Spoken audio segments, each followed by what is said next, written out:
You're tuning into Black and White Sports on YouTube. The no-holds-barred truth on sports. The main event starts. All right, Black and White Sports supporters. Well, we got sort of a Browns, Colorado football update here. Touching a little on Shedeur, quite a bit on Deion. Deion and his medical status? Question mark? What is going on here?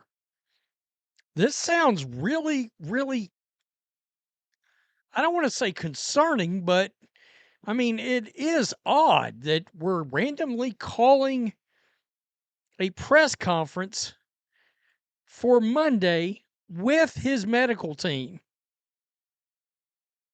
I mean, what are we doing here? And we got some stuff from Browns camp. Joe Flacco playing the role of QB1. That's right. We got some good numbers from Shedeur, by the way. But I think it's against somebody said it might have even been against the seconds. Okay, I mean, the numbers are pretty good, to be honest with you. Deion Sanders' medical team will hold a news conference. Oh, Deion Sanders and medical team, yeah. Amid Colorado coaches battled with unspecified issue. And we know he's not with Colorado yet. And he made the comments the other day. I can't remember if it was to Shiloh or Deion Sanders Jr. that he said, I still got some health things going on.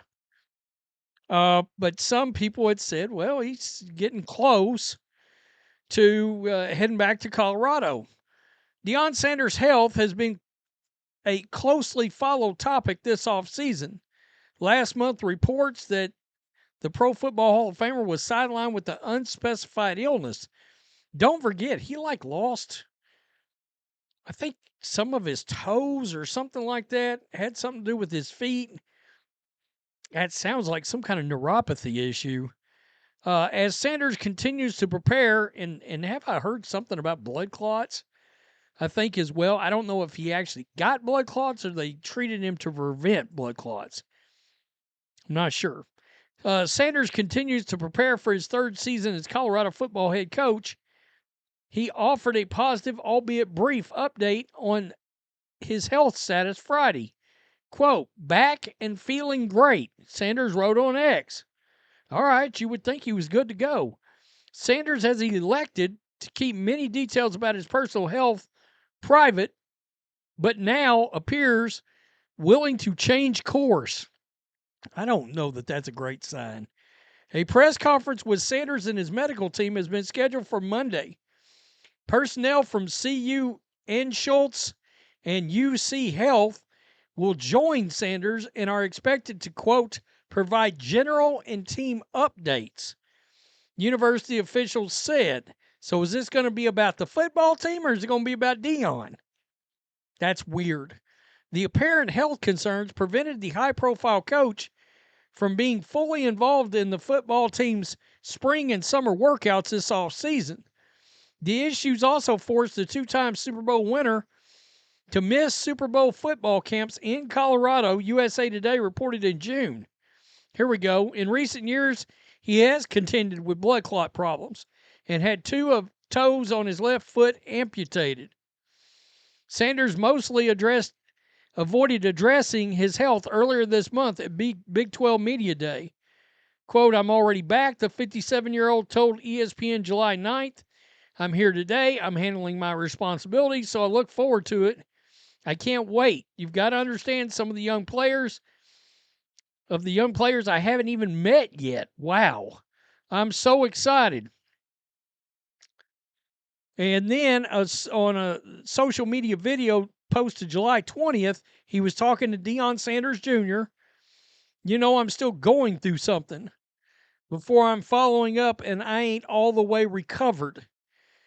I don't know what we're in there. There's the Chris Vianney from The Athletic, covers college football with his post on this. It's strange. It is strange. RSVP for location seems odd. Yeah, it does seem odd. I don't know. I I don't know if that's going to be team related, Deion related, or both related. I don't know. If I'm a Colorado fan, I'm pretty concerned about his health as my football coach. So we got Flacco and Sanders right there together at Browns camp. That was yesterday. Here's the QB stats from day 4. Flacco was 4 of 8. To my knowledge, all first-team reps. Kenny Pickett, 6 of 10, 2 TDs. Okay, that's not terrible. Dillon Gabriel, 8 of 15, 1 touchdown. Not great, but not just god-awful. Shedeur Sanders, 8 of 11, 3 touchdowns, and 0 interceptions. Great day from all 4 quarterbacks. Sanders was undoubtedly the standout. And I'm sure that's true. The question is it against, even second-team guys or against a bunch of guys that are going to be, bagging groceries at the beginning of September? Against the 3s and 4s, good for him. Let's start him. He spent the majority of the day with the 2s. Okay, so he spent the day with the backups. Against the third-team D. Okay. I mean, honestly, Flacco is better than all these guys. He just is. Competition on the field also matters. Who you're facing. Look, let's not get confused. Joe Flacco is absolutely the best quarterback we're talking about out of the 4. Super Bowl champion, took the Browns to the playoffs just 2 years ago, coming off the couch. Man, it's clear. Some of those teams that he went to, like the Broncos and the Jets, they obviously, I don't know who their quarterbacks coach, offensive coordinators were, but they obviously fumbled the bag with Flacco. We know, I mean, that's been years ago that he obviously had plenty left in the tank, and they weren't using that. They hadn't tailored their offenses to Flacco. What's up, guys? How we doing?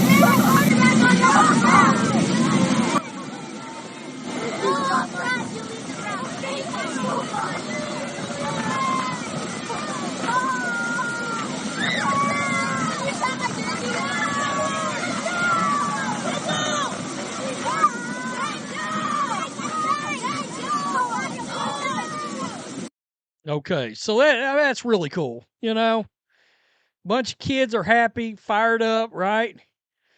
To me, Joe Flacco, Super Bowl champion. It's good stuff, man. It is.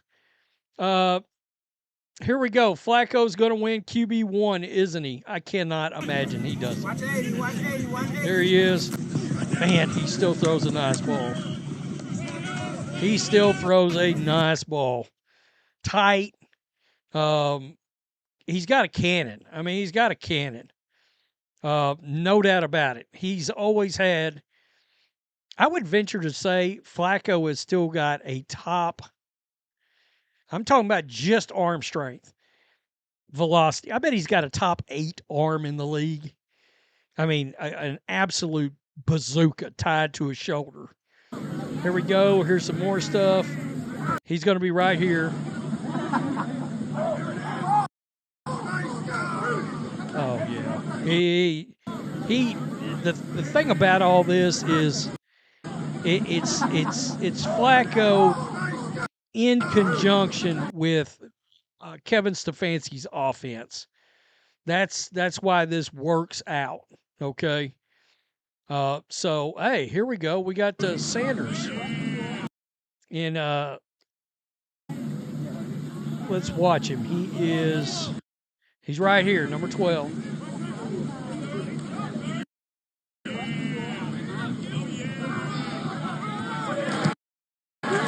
Ooh! Wow. Wow.